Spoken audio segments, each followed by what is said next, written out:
Salut, c'est François. On se retrouve pour un nouvel épisode de Rétropassion automobile. Et aujourd'hui, on va vous parler de Berlinette Hommel, l'héritière de la berlinette alpine. Comme beaucoup de passionnés de sport automobile en France, Michel Hommel rêve d'une voiture qui soit à ses yeux la sportive idéale, c'est-à-dire une interprétation moderne de l'Alpine A110. C'est lors d'un déjeuner avec Gilles Dupré, le rédacteur en chef de l'une de ses revues, un jour de mars 91, que le patron de presse évoque ouvertement et pour la première fois cette idée. Hommel charge alors Dupré de concevoir le châssis de cette future sportive française moderne. Pour la conception des lignes de carrosserie, le rédacteur en chef, désormais devenu ingénieur en chef, fait appel au studio Design Performance fondé par Éric Depeau, un ancien styliste de Citroën qui a décidé d'ouvrir en 87 son propre bureau d'études et de style installé au Fargis dans les Yvelines.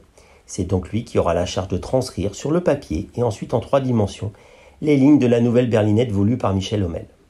En 1992, moins d'un an après la décision de Michel de se lancer dans la production d'une voiture de sport, le travail final remis par Éric Depeau est validé et la réalisation d'un prototype aussitôt mis en chantier.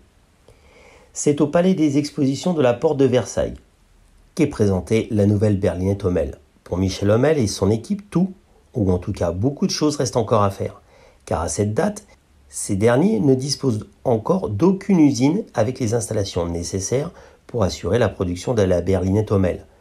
Sans compter que la mise au point du prototype est encore loin d'être terminée. Aussitôt que le mondial de l'automobile s'achève, le travail sur le prototype de la berlinette reprend alors.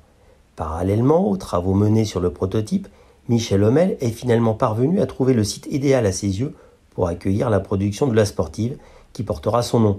Il s'agit d'une ancienne fabrique de produits laitiers située à Loéac en Bretagne. C'est aussi à Loéac qu'il créera son propre musée, le manoir de l'automobile.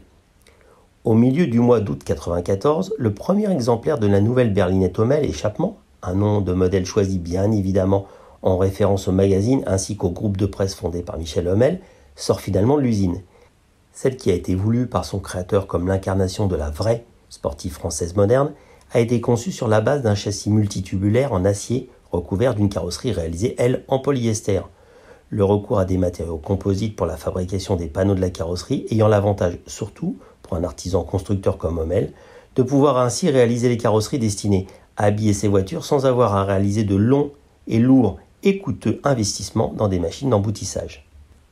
C'est Peugeot qui fournit à la firme Hommel la motorisation qui équipe la berlinette, à savoir un 4 cylindres en ligne emprunté à la Peugeot 306 S16, le prototype exposé mondial de 92 étant pour sa part équipé de la mécanique de la 309 GTI 16.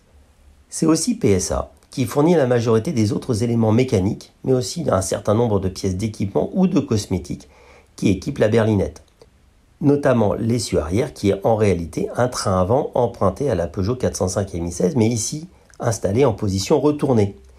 Les freins avant et les jantes provenant de la 605 V6, les éléments de suspension, la direction, les freins arrière et les rétroviseurs étant issus, pour leur part, de la 405, le pare-brise et les phares de la Citroën XM, les phares arrière quant à eux, étant empruntés à la ZX et les clignotants étant identiques à ceux montés sur les 4L. Et oui, un petit emprunt à Renault alors que tout le reste est PSA. Certains autres détails reflètent clairement la vocation sportive de la voiture, notamment les vitres des portières qui sont réalisées non pas en verre mais en polycarbonate, dans lesquelles sont aménagées des ouvertures rivetées et coulissantes identiques à celles des voitures courant sur circuit. Le premier mot qui vient à l'esprit en observant l'habitacle est sans doute spartiate, plus encore que le dessin du volant ou des 2 sièges baquets. C'est bien l'absence de toute ornementation, de tout revêtement sur le plancher ainsi que la console centrale et le tunnel de transmission qui sont simplement constitués de panneaux de tôle rivetés trahissant bien la vocation première de la voiture, la course. En 1999, la berlinette Échappement se voit remplacée par une nouvelle version, la RS. Celle-ci se reconnaît immédiatement par rapport au modèle originel, à son capot avant redessiné et maintenant équipé d'une double paire de phares circulaires qui ne sont plus carénés, ainsi que 4 feux eux aussi circulaires installés à l'arrière. Le moteur est à présent emprunté à la 306 S16, tout comme la boîte de vitesse qui a toutefois été modifiée en passant entre les mains des ingénieurs d'Hommel afin de l'adapter à un usage en compétition. Par rapport à la berlinette d'origine, elle est aussi plus légère et plus rapide avec un poids à vide de 950 kg et une vitesse de pointe de 230 km/h. Des performances qui seront encore optimisées sur l'ultime version de la berlinette, la RS2, présentée en 2000. La mécanique en bénéficie ici d'une révision complète apportée par le préparateur Danielson, qui permet désormais d'approcher la barre des 200 chevaux, 195 exactement, ainsi que le montage d'une nouvelle boîte de vitesse encore dotée maintenant de 6 rapports. Ces performances revues à la hausse s'accompagnent également d'un système de freinage renforcé ainsi que de l'installation de nouvelles jantes en 16 pouces.